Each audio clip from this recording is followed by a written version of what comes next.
asiidii irratti naquudhaan dhiibbaa hangana hin je'amne gocha suukanneessaa diinninuu jechuudha namarratti hin hojjenne irratti hojjettee sababa saniin dhukkubsatee mana yaalaa Shumeessii Saudi Arabiyaa Riyaad keessatti kan argamu galee ture wallaansa argachuudhaaf jechuudha. haa ta'u ammoo amman tana lubbuun isaa baatee jirti. Baay'ee nama gaddisiisa dhalli namaa gara walitti jabaate nagaa waaqessaniif haa baay'eetu hordoftoota Abbee Miidiyaa akkam jirtu nagaa keessanii ani obboleettii keessan baay'eetti nagaa koodha isinillee akka nagaa qabdan abdii fi amantiin qaba Waaqayyo bira. Waaqayyo mana keessanitti wanta hamaa iffidini egaa wanti dhagahamaa jiru waan nama baay'ee nama jibbisiisu sooshaal miidiyaa kanarratti gaafa argaa oolu waan baay'ee nama jibbisiisu dhugaa dubbachuu fi bakka waan baay'ee nama jibbisiisu jennee bira dabarra maal gochuu dandeenya miti. Obboleettiin suuraa ishii asirratti argitan kuni biyya Saudi Arabiyaa keessatti abbaa manaa ishii yaamtee abbaa manaa ishii wajjin jireenya isaanii jijjiirrachuuf hojii hojjechuuf gara biyya Saudi Arabiyaatti yaamtee saniin booda oduma wajjin hojjechaa jiranuu jireenya isaanii eegalanii dhumarraa abbaa manaa ishii kun egaa dhiira waan ta'eef waan dubartii irratti ilaale fakkaata yookaan wanta rakkoo isaaniillee ani hin beeku asiidii itti naqxee qaama isaa muluu guggubdee jedhamaa jira. Dhugaa dubbachuuf baay'ee nama gaddisiisa. Egaa inni ta'ee kuni ta'ee darbee jira. Garuu gara fuulduraatti waan tokko irraa barachuu qabnaa kan jedhu fidee dhufe. Obboleettiin kun kan isheen akkana goote abbaa manaa ishee kanatti kan asiidii naqxe waan torbee lamaa waan torbee tokko hin ta'a ture jechuudha. Garuu isheen hin qabamnes namticha kana wanta hundumarra nama gaddisiisu keessaa maal akka goote beektanii obboloota koo kan asiidii itti naqxerra malee akka inni mana yaalaa deemee hin yaalchifamne paaspoortii isaa waraqaa eenyummaa isaa hundumayyuu jalaa fudhattee sokkite yookaan miliqxee jedhama. Aanaan wanti tokko wanti na dhibeetu jira. Abbaa manaa keessan yoo hin amannee yoo hin jaalannee yoo jireenya gara fuulduraa wajjin ijaarrachuu hin barbaanne maaliif kan gara biyya ormaatti yaamtanis namni tokko obbo gaafa dhiiras ta'ee dubartiis ta'ee gaafa gara biyya ormaatti wal yaamanii biyya ormaa keessatti haadha walii ta'uu abbaa walii ta'uu obboleettii walii ta'uu bakka fira aante sirriitti walii ta'uuf maaliif jennaani yeroo gadi ba'an ikkoo yeroo gadi ol ba'an ikkoo humtuu hin jiru namni tokko wal malee hin qabu jechuudha. Isinii galee kanaafuu immoo kan asiidii irratti naqxeerra malee akka inni akkamamnillee paaspoortii isaa waraqaa ragaa isaa hundumaayyuu jalaa fudhattee akka waraqaa eenyummaa isaa hunduma jalaa fudhattee miliqxeen obboleettiin kun haga ammaallee isheen hin argamne inni garuu amma yaalamee akka yaalamee amma guyyaa kaleessaa natti fakkaata TikTok irratti argeen saniin duratti argeen jira FB irratti lubbuun isaa addunyaa kanarraa boqate. Waaqayyoon maatii isaatiif firoottan isaatiif jajjabina haa kennu. Waaqayyoon isarree lubbuu isaa yaa maaru. Jennataan isaa qanasiisu jenna. Asirratti obboloota kiyya yeroo baay'ee namoonni wal miidhu lubbuu walii baasu. Tarii egaa ittuma cimeeti malee namni lubbuu namaa baasee callisaa akkanuma lafaa ka'ee lubbuu waliin baasu. Inuma argaa jirra jaalallee isaa lubbuu baasaa akkasumallee abbaa manaa ishee lubbuu baasaa jirti. Wantoota hamaa asiidii kana walitti naqu fooqirraa wal darbatanii wal ajjeesu. Biyya ormaa kana keessatti baay'ee haasa'amaa jira argaas jirra dhagaas jirra. Ani garuu asirraa wanti nuti hubachuu qabnu maal akka ta'e beektu ijoollee tarii amma fakkeenyaaf jarri kun lamaanii ilmoo walitti qabaachuu qabu. Ilmoo walirraas dhabuu danda'u. Ani hin beeku waan irraa beekuu hin qabu. Garuu yoo ilmoo walirraa qabaatanii mee amma ilmoo sun maal isaanirraa baratte? Mee dhugaa dubbachuuf maal isaanirraa baratte? Mee amma isheenis ilmoo ishee sana qalbiin guddisuu hin dandeessu. Deebitee immoo maaliif jennaan jeefteetti kan namni lubbuu namaa dabarsee qalbii guutuudhaan hin jiraatu miti. Hin jiraatu jechuudha. Kuni beekamaadha. Maaliif ofiisaa bibirrachaa jiraata waan ta'eef lubbuu namaa baase waan ta'eef jechuudha. Namni osoo nama kana hin tuqin ofiisaatiin bibirrachaa jiraata. Maaliif cubbuu hamaa hojjete waan ta'eef jechuudha. Kun fuula Waaqayyoo duratti sirrii mootii, fuula namaa duratti illee sirrii mootii jechuudha. Namni kan lubbuu wal baasu dhiisate maali jaamaa wal ilaaluun? Maaliif akkas ta'a?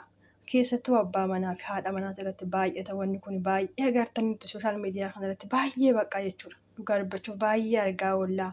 Wannuma lubbuu walii baasu, wannuma nama gaddisiisu duwwaa jechuudha.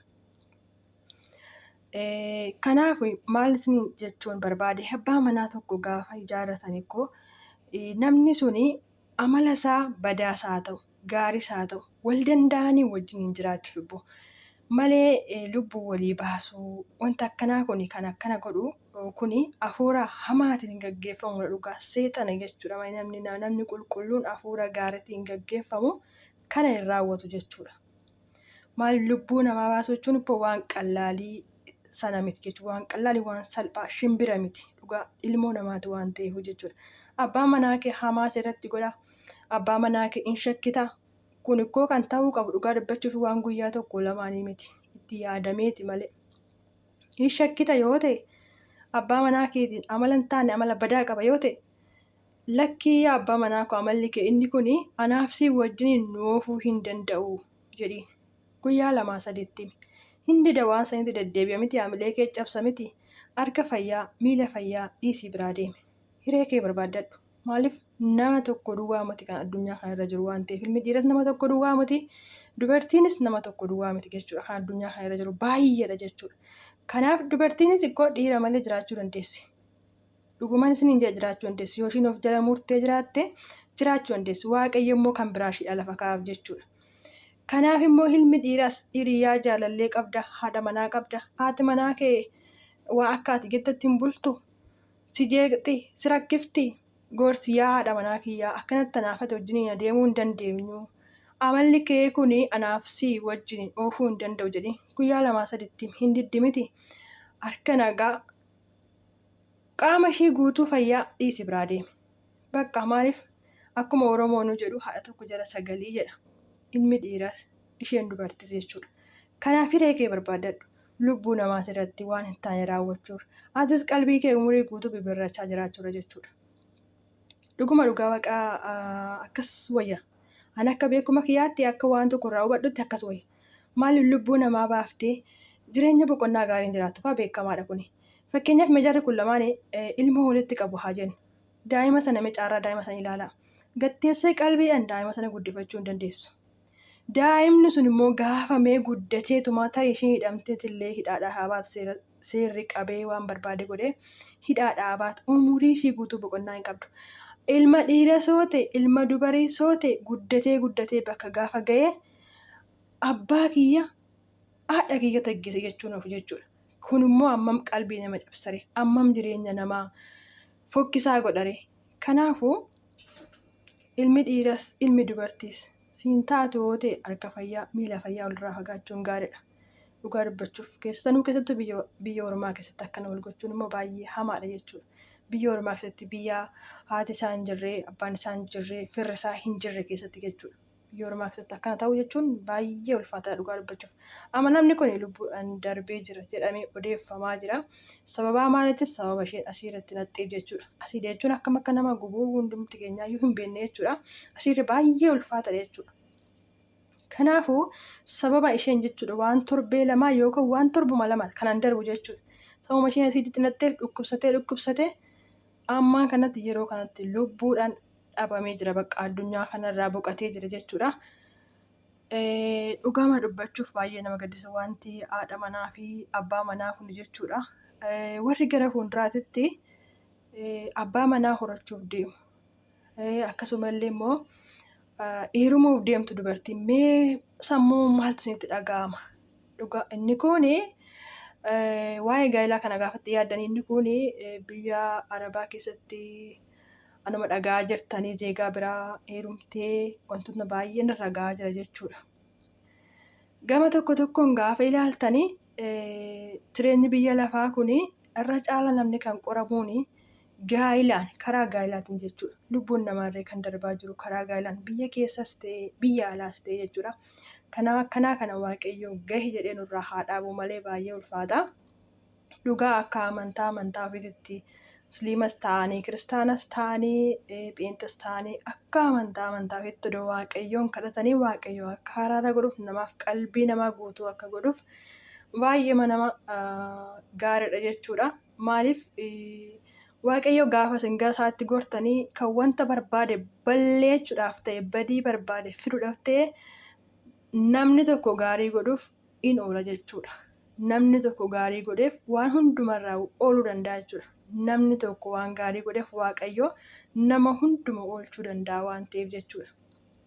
Isinii galee kanaafuu gochaan amma sooshaal miidiyaa irra deemaa jiru kun abbaa manaatii fi haadha manaa ilaalchisee mee isin akkamitti hubattu? Mee isin akkamitti ilaaltu? Akkamitti isinitti dhaga'ama? Inni koo fagootti ilaalaa jiru dhugaa dubbachuu fi dhufee miila keenya jalatti argaa jira jechuudha. Yeroo biraa yeroo sooshaal miidiyaa kanarraa haasofnu akkana ta'ee akkas ta'ee jennee maa argaa jirra jechuudha. Garuu ammaan kana immoo gaafa ilaallu namatti dhiyaachaa namatti siqaa deema jechuudha. Kun koo aan ta'uu qabu maaliif akka ta'e beektu obbolo tokko walii galtee dhabuudha. Obsa dhabuudha bakka dhalli namaa obsa dhabuudha. Namni kun waan barbaade haa godhuuti amma lubbuu isaa baasuu yookaan immoo amma qaama isaa hir'isuutti deemtu maali gattee biraan deemtu? Maali yoo gattee biraa deemte akkoo dhiirri tokko bichaa mata addunyaa kanarra kan jiru. Akkasumallee dubartiin takka bichaa mata addunyaa kanarra kan jirtu jechuudha. Baay'eetu jira. Ilmoo namaa lubbuu dabarsuurra harka nagaa miila nagaa dhiiftee biraa deemuu wayya jechuudha. Boqonnaa sammuutiin nagaa argattee jechuudha. Kanaaf namni lubbuu namaa yoo baasee nagaa hin qabu. Boqonnaas hin qabu. Kuni beekamaadha jechuudha. Dhugaa yeroo marayyuu gaaddidduu ofii birrachaa jiraata. Maaliif cubbuu hamaa hojjete waan ta'eef jechuudha.